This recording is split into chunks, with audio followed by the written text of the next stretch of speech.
All right, guys, gonna be doing a quick review here of the new shocks. I just put on my 250 Recon. These are the old ones here.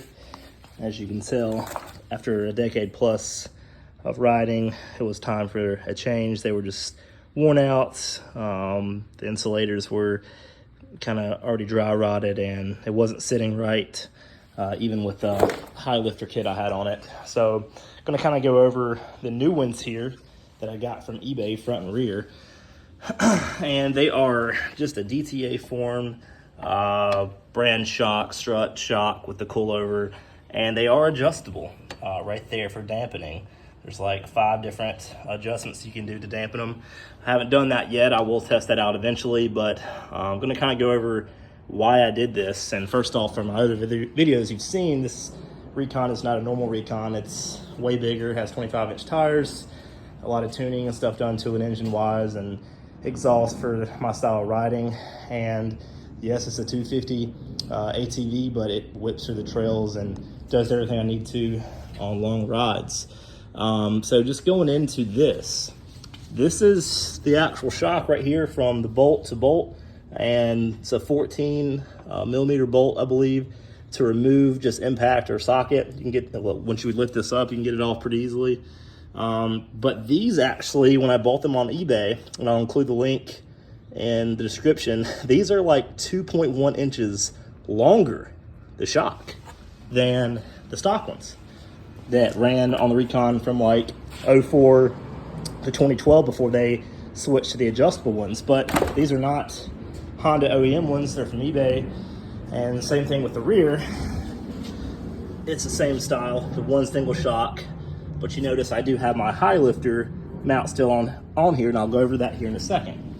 And the reason why is because these high lifter mounts that are right here, these go on the bottom right there, and the bolt goes through and just relocates your shock so it's 2 inches higher, so you get that high lifter lift. These are already long enough, and like I said, are 2.1 inches longer than the stock ones. So I just put those on, and I was worried. I was like, is it gonna sit lower? But it actually sits about an inch higher. So it worked out. I measured, and it is right at an inch higher than when I had the stock shocks on with the 2-inch high lifter relocation mounts. So, and these are cheap kits. You can buy this on Amazon, eBay, just to relocate your shocks to get you an extra 2 inches for bigger tires or higher ride height, I'm sorry. But yeah, so the reason why I kept the high lifter on the back is that it fit with this shock. It still fit all the way up to the top. I could bolt it on, and plus I liked it like that because it's a little bit higher, that I can put extra weight on the back when I'm carrying tools and carrying stuff on the trail. So it actually works out. And I will tell you, these shocks are very good. Like, you can hear them. I mean, they're solid. I've only rode it a little bit since I just did these the other day, a couple days ago, but you can hear them. But they are really good. Before, these were just, like I said, worn out. Every bump I would hit, it rattled the whole front end. And they were just timed. They're cheap shocks, obviously, just Honda OEM. And these ran about $100 for the pair up front, and this ran about $80 for the rear, because it is a longer shock. That's why the rear is more expensive. And you can adjust and dampen the rear one as well. So pretty cool feature. Like I said, I'll mess around with that, and you do get a tool included with it to do that on both of them. You just go around here like that, and you kind of torque it and make sure you have a glove on before you smack your hand into something. That feels good. But yeah, you can adjust them for your liking on the trail. So pretty neat little feature. But like I said, this kit, you know, they're just a generic brand that redoes shocks and everything, and they come brand new. But I'm very impressed.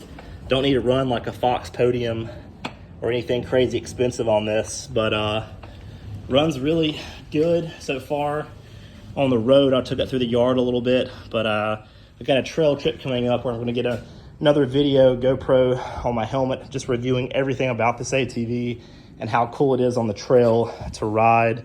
I love this thing.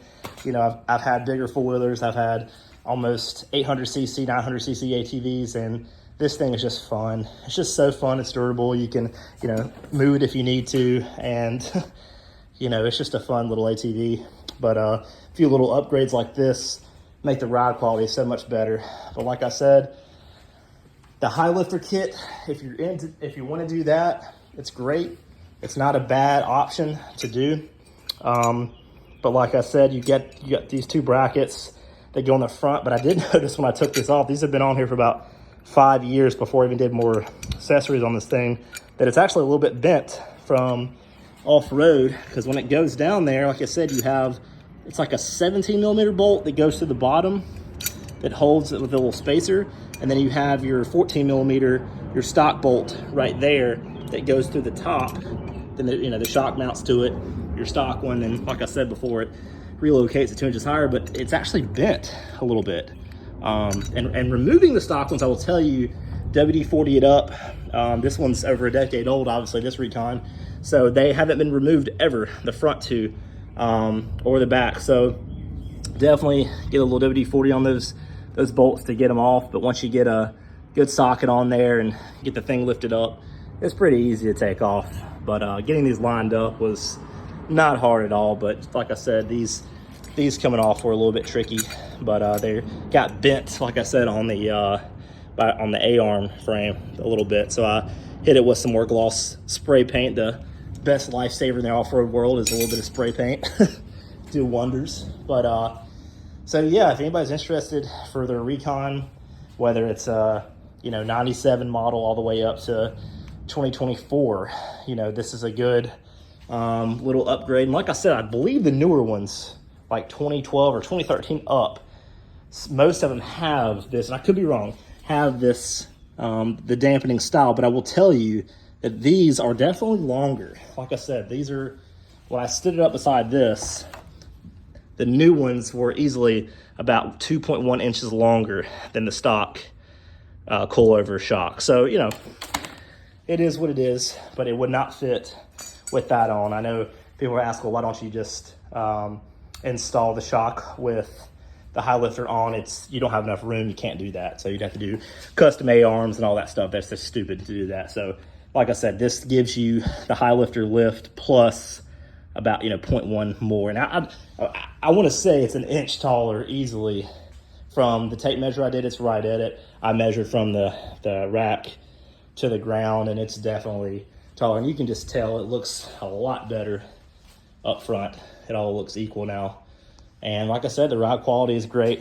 There's no sagging, you know, at all. And it's not too stiff. So I'll play around with it when I go on an off-road trip and dampen it up. But for now, I appreciate it. And if you have any questions, let me know.